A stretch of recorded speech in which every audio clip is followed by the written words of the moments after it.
Halo, selamat sore, salam sejahtera bagi kita semua. Di sini saya Yul Purba akan menjelaskan salah satu dari bentuk badan usaha yaitu CV. Nah, CV adalah singkatan dari Komanditer Venuescape atau Persekutuan Komanditer. Perusahaan komanditer yang biasa disingkat CV adalah perusahaan persekutuan yang didirikan berdasarkan saling percaya. Jadi CV merupakan salah satu bentuk usaha yang dipilih para pengusaha jika kegiatan usaha namun modal minim.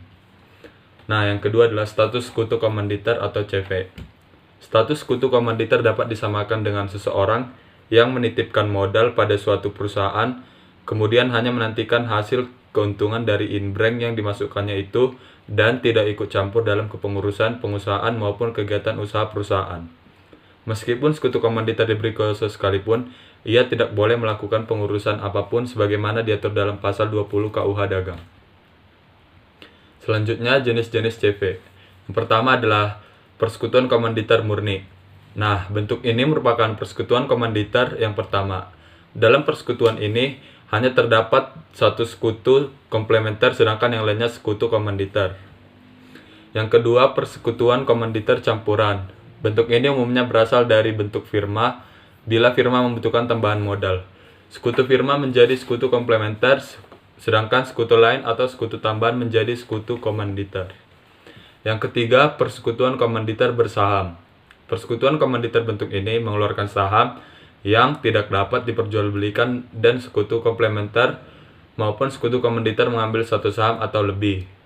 Tujuannya apa? Tujuannya adalah untuk menghindari terjadinya modal beku karena dalam persekutuan komanditer ini tidak mudah untuk menarik kembali modal yang telah disetorkan. Selanjutnya, prosedur pendirian CV. Dalam KUH Dagang, tidak ada aturan tentang pendirian, pendaftaran, maupun pengumumannya.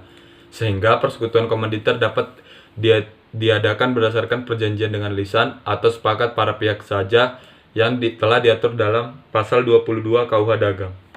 Dalam praktik di Indonesia untuk mendirikan persekutuan komanditer dengan dibuatkannya akte pendirian atau berdasarkan akta notaris, didaftarkan di Kepanitiaan Pengadilan Negeri yang berwenang dan diumumkan dalam Tambahan Berita Negara Republik Indonesia.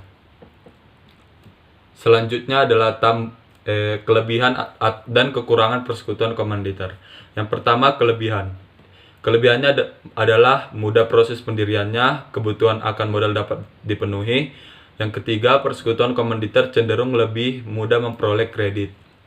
Sedangkan kekurangannya adalah yang pertama, kelangsungan hidup tidak menentu karena banyak tergantung dari sekutu aktif yang bertindak sebagai pemimpin persekutuan.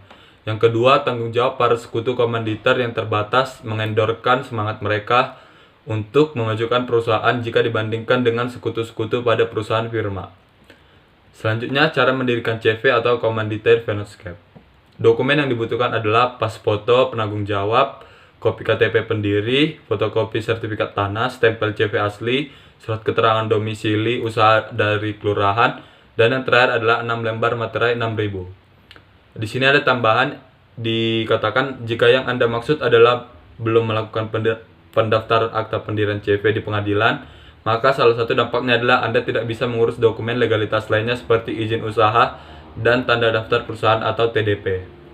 Contoh CV adalah CV Jaya Ratan Furnitur, CV Muhara, CV Karya Usaha Aneka Teknik, CV Bali Ekspor Impor, dan CV Ambasador. Dan yang terakhir adalah berakhirnya persekutuan CV. Karena persekutuan komanditer pada hakikatnya adalah persekutuan perdata yang diatur dalam pasal 16 KUH Dagang, maka mengenai berakhirnya persekutuan komanditer sama halnya dengan berakhirnya persekutuan perdata dan persekutuan firma pada pasal 1646 sampai dengan 1652 KUH Perdata. Akta otentik pendirian persekutuan komanditer saat ini pada umumnya mencantumkan ketentuan mengenai tidak berakhirnya persekutuan. Dalam hal satu sekutu dinyatakan pailit. Secara logika, ketentuan tersebut bertentangan dengan ketentuan dalam KUH Perdata, sedangkan perjanjian yang bertentangan dengan undang-undang adalah batal demi hukum. Nah, secara logika, berakhirnya persekutuan komanditer ini dalam keadaan sekutu pailit adalah akibat dari persatuan imbreng yang telah dilakukan. Padahal pailit mengharuskan sita atas semua harta milik debitor. Dari konsep ini, kita dapat melihat bahwa pembubaran persekutuan bermaksud untuk memisahkan harta sekutu debitor sebagai Badal Pilot dari Inbrand yang ada. Sekian penjelasan dari CP yang dapat saya sampaikan. Terima kasih.